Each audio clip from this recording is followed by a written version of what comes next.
محمد وعلی آلہ واصحابہ اجمعین۔ 26ویں روزہ کی مناسبت سے آج انشاءاللہ 26ویں پارے کا خلاصہ بیان کریں گے۔ 26ویں پارے میں 6 صورتیں بیان ہوئی ہیں۔ سورۃ الاحقاف مکمل، سورہ محمد مکمل، سورۃ الفتح مکمل، سورۃ الحجرات مکمل اور سورۃ القاف یہ بھی مکمل، اور سورۃ الزاریات کا ابتدائی حصہ بیان ہوا ہے۔ سورہ احقاف کے اندر اللہ تعالیٰ نے والدین کے ساتھ حسن سلوک کا حکم دیا ہے۔ یہ کئی صورتوں کے اندر ماں باپ کے بارے میں اللہ تعالیٰ نے تنبیہ فرمائی ہے کہ لوگوں اپنے والدین کے ساتھ بھلائی اور حسن سلوک سے پیش آنا ہے۔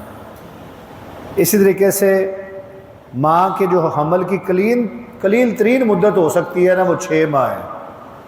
حضرت عمر فاروق رضی اللہ تعالیٰ عنہ کے دور میں ایک واقعہ پیش آیا کہ ایک عورت کی نکاح کے بعد، شادی کے بعد، اس کی رخصتی کے بعد 6 ماہ بعد اس کے ہاں بچہ پیدا ہوا۔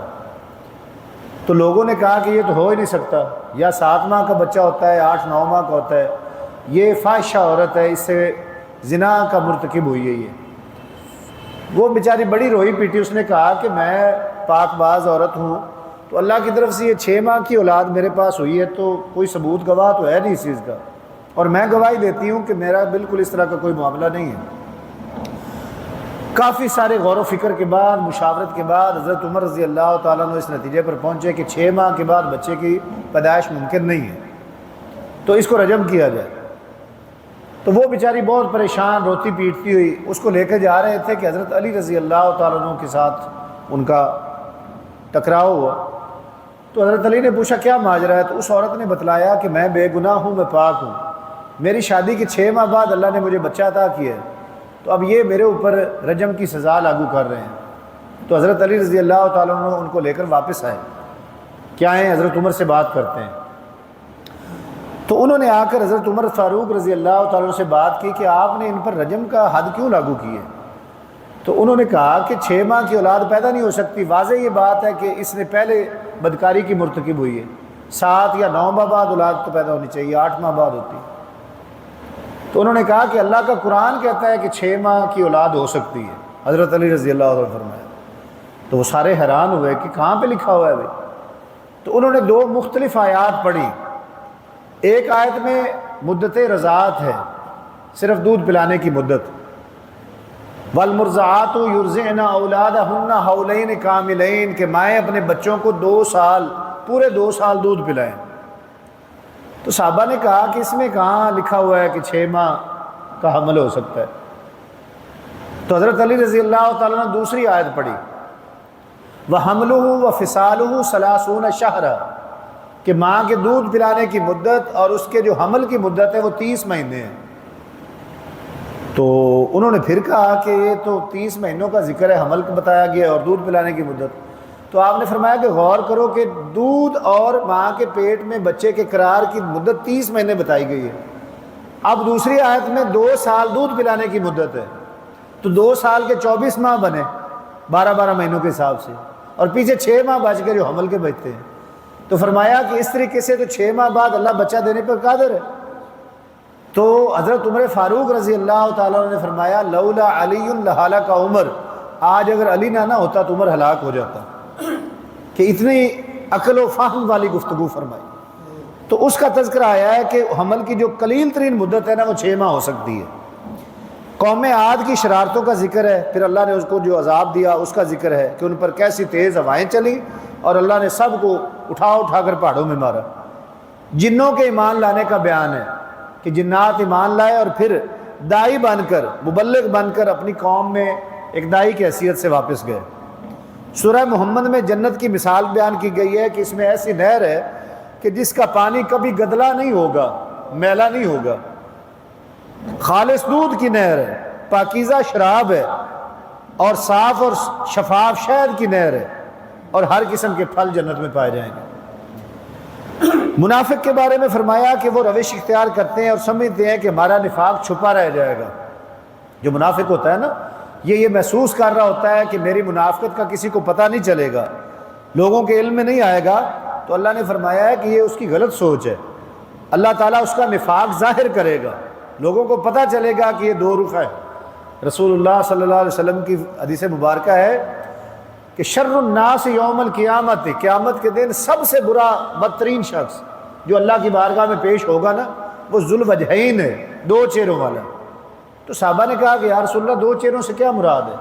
تو آپ نے فرمایا کہ یأتی بہؤلاء بوجہ ویأتی بہؤلاء بوجہ، ان کے پاس آتا ہے تو ایک چہرے کے ساتھ ایک بات کرتا ہے، دوسرے گروپ کے پاس سے آتا ہے تو دوسرے چہرے کے ساتھ دوسری بات کرتا ہے، یعنی منافقت کرتا ہے، کھری بات نہیں کرتا۔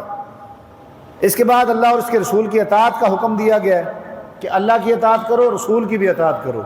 رسول کی اطاعت گویا کہ اللہ کی اطاعت ہے۔ سورہ فتح، اس میں فتح مبین سے مراد یا تو بعض مفسرین کے نزدیک صلح حدیبیہ ہے اور بعض کے نزدیک فتح مکہ ہے۔ تو نبی کریم علیہ الصلوۃ والسلام پر ایمان لانے اور آپ کی تعظیم اور توقیر کرنے کا حکم دیا گیا ہے۔ صلح حدیبیہ نبی کریم علیہ الصلوۃ والسلام کو خواب میں دکھایا گیا کہ آپ مسجد الحرام کی زیارت کر رہے ہیں، خانہ کعبہ کی عمرہ فرما رہے ہیں۔ تو آپ نے صحابہ کرام میں اعلان فرما دیا کہ ہم عمرے کے لیے جائیں گے۔ تو صحابہ کرام تقریباً 1400-1500 کی تعداد میں عمرہ کے لیے تیار ہو گئے۔ بڑا عرصہ ہو گیا تھا مکہ چھوڑے ہوئے۔ تو آپ صلی اللہ علیہ وسلم جب تشریف لے گئے تو حدیبیہ کے مقام پر پڑاؤ ڈالا تو قریش والوں کو پتہ چلا کہ مسلمان تو عمرے کی نیت سے آئے ہیں۔ تو انہوں نے سہیل ابن عمر اپنا کارندہ بھیجا کہ جاؤ ان سے کہو کہ ہم نے اس دفعہ تمہیں عمرہ نہیں کرنے دینا۔ اب یہ بڑا مشکل کام تھا، تیاری کر کے آئے تھے پوری نیت کے ساتھ۔ تو صحابہ کرام تو اس بات پر تیار ہو گئے کہ اب یا تو شہید ہو جائیں گے لڑتے لڑتے، نہیں تو عمرہ کر کے جائیں گے، ایسے واپس نہیں جانا۔ لیکن نبی کریم علیہ الصلوۃ والسلام نے ان کے ساتھ معاہدہ فرمایا کہ اس سال مسلمان واپس چلے جائیں گے، اگلے سال عمرے پہ آئیں گے۔ یہ ان کی ضد تھی، بس وہ اپنی ضد پوری کرنا چاہتے تھے۔ پھر اس کے اندر جو شرائط لکھی گئی تھی نا، وہ لگتی ایسے تھی ساری مسلمانوں کے خلاف ہے، جیسے اس سال واپس چلے جاؤ۔ پھر اگر کوئی مسلمان ہو کر مکے سے مدینہ جائے گا تو اس کو مسلمان واپس کرنے پر پابند ہوں گے، اور اگر کوئی مسلمان مدینہ سے مکہ آ جائے گا تو قریش اس کو واپس نہیں کریں گے۔ اب یہ بڑی الٹ شرائط تھی، لیکن نبی کریم علیہ الصلوۃ والسلام نے اس صلح نامہ پر دستخط فرمائے اور یہ معاہدہ کیا۔ اللہ تعالیٰ نے اس کو فتح مبین قرار دیا۔ یہ مسلمانوں کی فتح تھی کہ انہوں نے مسلمانوں کو ایک الگ حیثیت سے تسلیم کر لیا تھا کہ یہ بھی کوئی فرقہ جماعت اور دین ہے۔ پہلے تو وہ مانتے نہیں تھے، تو اللہ تعالیٰ نے پھر اس میں ایسی ایسی حکمتیں پوشیدہ رکھی کہ اللہ تعالیٰ نے پھر مسلمانوں کو اسی معاہدہ کے ذریعے سے کامیابی اور فتح نصیب فرمائی، اور اگلے سال مسلمانوں نے آ کر عمرہ بھی کیا۔ سورۃ الحجرات میں بہت سارے آداب بتلائے گئے ہیں۔ اللہ تعالیٰ نے اپنا ادب، اپنے رسول کا ادب، مسلمانوں کو معاشرتی آداب سکھائے ہیں۔ فرمایا کہ ایمان والو، اللہ اور اس کے رسول سے آگے مت بڑھو۔ اللہ اور اس کے رسول سے آگے مت بڑھنے کا مطلب یہ ہے کہ جو شرعی احکام، جو شریعت اللہ نے قرآن اور نبی کریم کے فرمان کے ذریعے سے سنت میں بتا دیے ہیں، حدیث میں بتلا دیے ہیں، ان سے آگے مت بڑھیں۔ جتنا دین ہے کافی ہے، ہم اس پر ہی عمل کر لیں تو ہماری زندگی دنیا میں بھی جنت بن جائے گی، آخرت میں بھی جنت بن جائے گی۔ نئی نئی شریعت، نئے نئے اعمال لے کر دنیا میں لوگ آ رہے ہوتے ہیں، اگر پوچھا جائے تو وہ کہتے ہیں اس میں حرج کیا ہے؟ تو حرج یہی ہے کہ وہ اللہ نے نازل نہیں کیا، نبی کریم نے نہیں بتلایا، اس سے بڑا حرج اور کیا ہو سکتا ہے؟ شریعت وہ نیکی ہو ہی نہیں سکتی جس پر اللہ اور اس کے رسول کی مہر نہ لگی ہوئی ہے۔ اس کے بعد فرمایا ادب نبوی کے اندر کہ نبی کریم سے اپنی آوازوں کو بلند مت کرو۔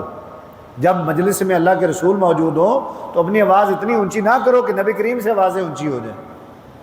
پھر فرمایا کہ جو لوگ نبی کریم کے پاس اپنی آوازوں کو بلند کرتے ہیں نا، اللہ تعالیٰ ان کے اعمال کو برباد کر دے گا اور ان کو پتہ بھی نہیں چلے گا۔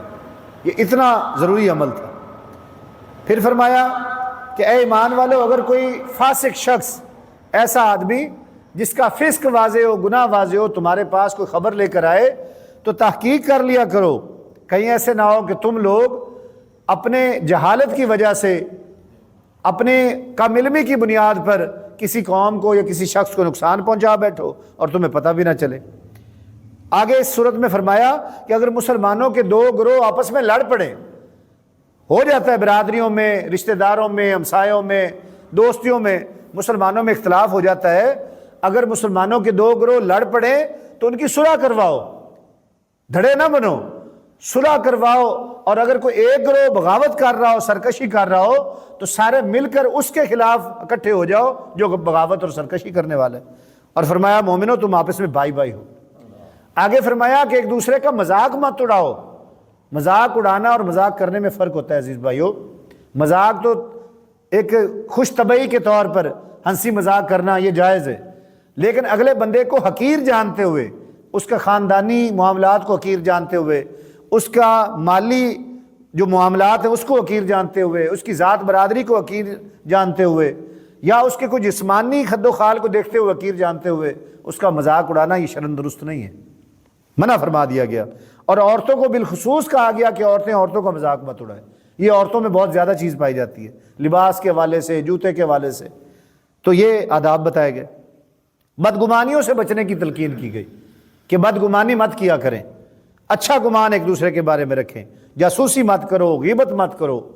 غیبت کسی کی پیٹھ پیچھے اس کی برائی بیان کرنا. جو شخص غیبت کرتا ہے اس کی مثال بیان کی گئی کہ اس کی مثال ایسے ہے کہ جیسے وہ شخص اپنے مرے ہوئے بھائی کا گوشت کھا لے. اللہ تعالیٰ ہمیں اس سے محفوظ رکھے. اللہ ہم سب کو عمل کی توفیق عطا فرمائے. وآخر دعوانا الحمدللہ رب العالمین. الحمدللہ رب العالمین والصلاة والسلام علی سید الانبیاء والمرسلین. یا رب لک الحمد کما ینبغی لجلال وجہک وعظیم سلطانک. ربنا آتنا فی الدنیا حسنۃ وفی الآخرۃ حسنۃ وقنا عذاب النار. اللہم اکفنا بحلالک عن حرامک واغننا بفضلک عمن سواک. لا الہ الا انت سبحانک انا کنا من الظالمین. رب ارحمہما کما ربیانا صغیرا. اللہم اشفی مرضانا ومرض المسلمین. اللہم اغفر للمؤمنین والمؤمنات والمسلمین والمسلمات. رب اغفر وارحم وانت خیر الراحمین. ربنا تقبل منا انک انت السمیع العلیم وتب علینا انک انت التواب الرحیم. وصلی اللہ تعالی علی خیر خلقہ محمد وعلی آلہ واصحابہ اجمعین.